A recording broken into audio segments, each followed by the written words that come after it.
Ulit. Hindi na ako. Huwag ka pangantay kayo lang ba? Wala naman issues. Bakit mo ko din? Suzy na lang.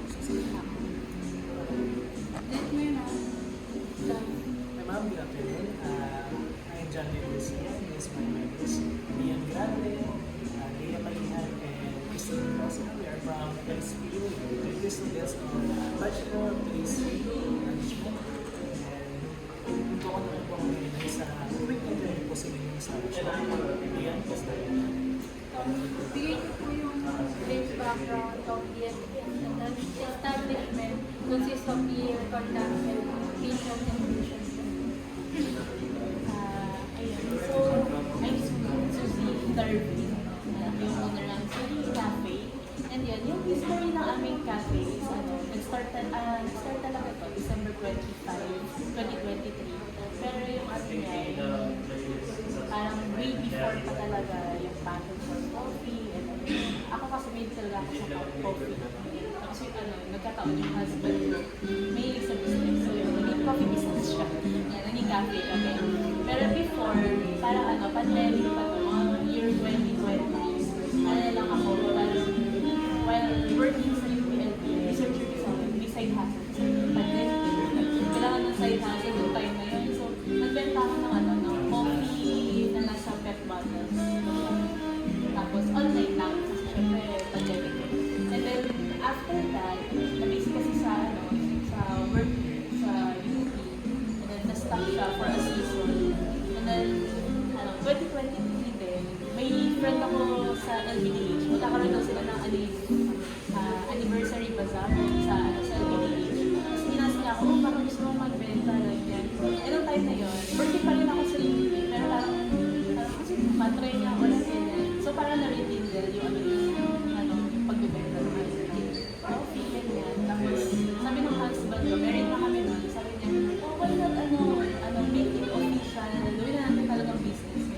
So, yun, 2023, December 25, this month, nag-open kami, no? Take-out counter ng Suzy Street Cafe pa siya doon. Pero ngayon, nag-rebrand kami, Suzy Cafe na lang siya. And then, ito na yun, yung dine-in na, indoor na. Kasi, meron din kami nakita na need for indoor na,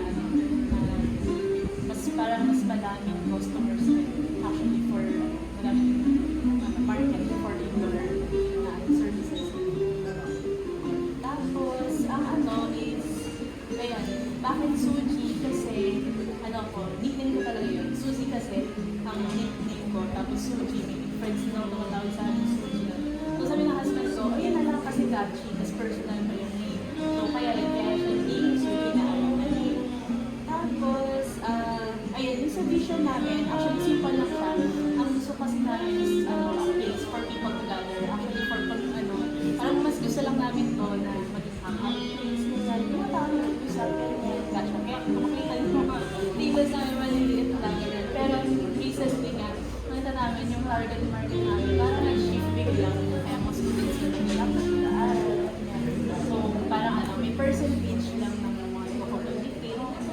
Pero yun, yung vision talaga namin is for a cafe where people gather.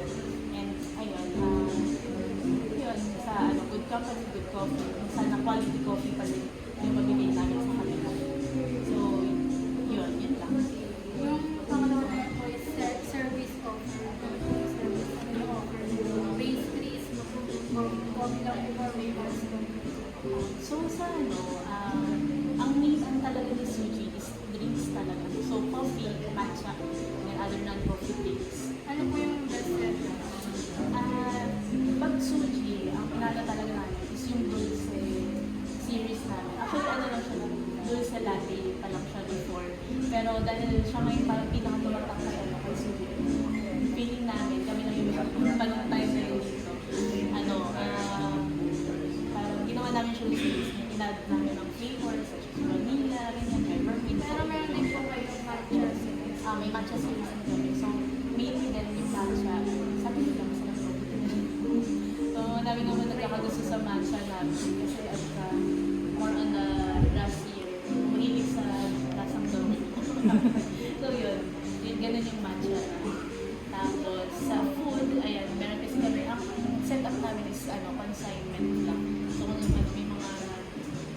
nag-call kami na ano na nag-assign ko pwede sila ang magbigay na or mag-display na products nila. So, ano, nag-undergo lang siya ng ano, food tasting yan kung ano yung okay sa amin na ilagay, okay sa ano, price range na. So, yan. Ngayon, meron kami pasta, cinnamon rolls, cookies, tapos mga breads. Tapos, sa service naman, ang focus namin is not only sa drinks, yung consistency ng drinks, but also sa service. Actually, pag cafe kasi, hindi lang siya yung ano, yung food and beverage talaga. Actually, pag cafe, more on customer service talaga siya. Na ano, kung mapapansin niyo yung mga cafe, dapat ang barista lagi nakangiti. Yung mga matitake ng order sa inyo kasi is customer service talaga. So kasi, yung goal namin na serve din namin yung people with, ano, sa sushi. Gusto namin yung comfortable place talaga. Kung makapansin nyo, sobrang spacious na ito. Na ano, parang yung seat siya, pero comfortable for everyone. Yung, ano, hindi naman siya nasisigat na ay ibang tao pala yung katabi ko, ganyan. So medyo intentional ito na siya maluwag. Sa kapag may emergency, ganyan, bumagyo, yung rolling ganyan, o may fire, ganyan, mga mask na. So yun. Tapos, naman, sa service and quality offerings. Ayun, sa quality offerings naman, yung mga drinks namin, dahil kami nag-ano ng R&D. So yung ano, yung lasa ng mga drinks namin, ano siya, depende sa paling namin ng husband ko. Paano yung masarap for our seniors. So kung ano, kung hindi man sila masarap, baka hindi kami pala sa drinks. Pero yun, as much as possible, ayun, gusto namin na napapasa sa standard ng yung quality ng drinks ng everything. So lahat, pati yung food, talaga pinag-alala. Target market. Sino po yung mga target market? So ano, yun nga, ang target market namin is yun nga, as I said before na, ang gusto talaga namin is yung quality na nagchichika ka, nagka-cash up, ganyan. So ngayon kasi, sa with take out, ang gusto namin is yung mga ano, on the go, yung parang ano lang, magpa-par na order sa alis na ganyan, or alis ko, yung mga nagmamotor, ganyan, tapos Kasama mag-asama din sila. po yung mga So, mainly sila actually mga gusto ng mga alfresco. Pero dito sa ano, dito sa dine-in, kaiba kasi siya. So, dito, yun, mainly, ano siya, mga students na, nag-shift na siya to students na nag-aaral dito. Kailangan ng course. Kasi sila yung madami dito. Oo, sana mga pero yun. Comments po yun. Location. Paano ka ba yung napili mo location? Ano lang kami, blessed lang kami with the location kasi ito ay ano, property ng dad ko. So, ito yung ano, yan, bahay namin dyan. Tapos, nagtataon lang na free up yung space. Tapos may bakanting lote ko. Ginawa lang namin siya sa code governance na baka pwede na ito malis yung nag-rent. So, pinas namin ito pwede namin ito. Kasi ano, at saka yun, yung suji pala, yung pag-alaman namin na in Japanese. Pero sa, ano, wala kung sa part ng Japan, ang meaning niya is street. Kaya, parang street ka. Medyo parang ganun po. So, may identify the conflicts and purpose of the establishment.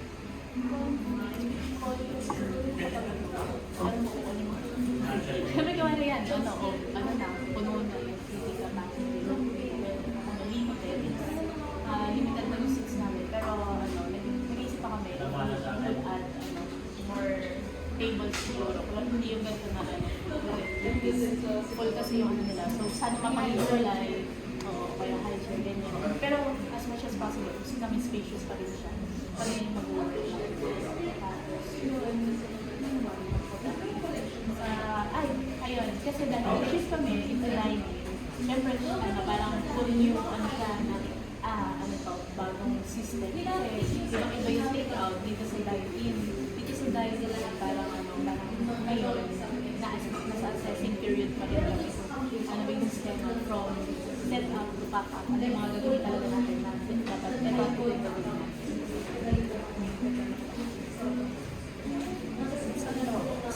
instance, ano yung mga department sila po yung mga staff mo? So ngayon, current staff namin, actually small lang siya for cafe. Wala pa talagang sobrang department na malalaki na department. Parang yung department namin, isang tao, ganyan. For Suji Cafe, ayan, so ako, sa mga husband ko, we did the business as co-owner. So ako, ang role ko mostly on the administrative work, yung schedule ng mga RTs, schedule with the social media managers, pag mag-shoot sila, ganyan. Tapos coordinating sa suppliers and suppliers namin. And then, yung husband ko, siya naman nag-handle ng procurement, pag-maintain ng place, tapos siya din nag-oversee ng mga staff. And then, siya yung nag-lead din ng mga R&D namin. So, kapag may mga gusto kami ng products na ilabas, siya yung nag-lead ko na ito yung gawin namin. Ito yung lasa namin. Tapos, dahil yung operations namin, we have one cafe manager. Ayun, siya yung nag-oversee ng inventory. Siya yung nag-ensure na smooth yung day-to-day operations namin. Siya yung nag-oversee na nangyayari na to, nagagawa na itong mga tasks na to. And then, well-rounded din siya for her to easily assist for barista. So, ganda yung barista, ganyan. So, pwede na i-assist yung barista. Or tuwari, dito sa hall, dining hall, kailangan na madaming linisin pala. So, pwede din siya maghanap. So, yun. And then, meron kami isang barista. Ayun. So, siya yung nag-specialize in making drinks. So, according din siya standards and quality ng Suji Cafe. So, hindi siya pwede gumawa na sarili na parang standard. So, standard siya ng Suji. Tapos, yung isa is yung cashier and then food handler na din siya. So, siya yung nag-manage ng namin, point of sale system, yung POS. So, familiar kayo sa POS. Then, siya yung nag-aano ng mga input sa tablet. After nun, siya din yung, kapag may order ng food, siya yung mag-reheat. And then, siya yung mag-serve ng food kapag complete na. Tapos, meron kaming isang runner or service crew. Yun, siya din yung responsible for cleaning the tables, ganyan, eating food din. And then, kailangan niya cashier ng help for that. And then, serving orders, kung kailangan lang. Kasi ang namin, pag tinawagin yung customer na lalapit sa harap. Pero kung this is case, maraming order, ganyan, siya yung mag-a-assist. And then, yun, meron din kami support team. Meron kaming social media managers. So, dalawa sila. Sila yung nag-handle ng mga content creation namin with social media shoots, tapos posting sa mga official platforms namin such as Facebook, Instagram, TikTok. So, sila bahala. Parang, ina-ask lang nila kami kung ano yung mga gusto namin things na i-highlight or parang specials for the month or promos kung meron man. Like, loyalty cards, ganyan, kung may free cook, diba? Like, nung mag-open kami, may pa-free cook. So, sila yon. Tapos, sila yung nag-shoot ko. Tapos, so, yun. Sila yung natulong sa amin for us to be connected sa community naman. Para lumawak din yung reach ni Suji Cafe. And then, we have one bookkeeper. Siya yung bahala sa mga namin, mga receipts, journals, and everything. And para ma-ensure niya yung financial documentation namin is in order, syempre, in compliance sa kasi baka wag na mataas makapagos, di ba? Salo-salo na. So, yun yung last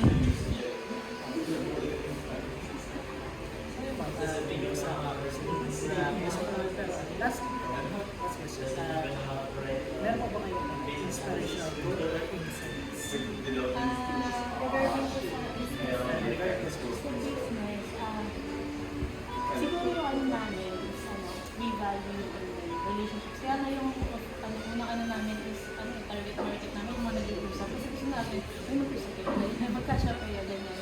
Kasi gusto namin yung nag-uusap talaga. And also with hiring din sa namin, sa staff namin, we value healthy work. Gusto namin is responsible sa shooting. Sana siya, masaya naman yung work environment niya. Ganyan. Tapos we hire people na not just based on their skills, pero of their character. Kasi syempre, ang character could go a long way. Pero yung skills kasi matututunan nila minutes na parang kung hindi ka okay in terms of character but skills, underpaid ka, there's also something wrong with that. Pero yun, kailangan talk to higher. So, ayun, I can vouch for my staff na okay sila. In terms of character, maybe.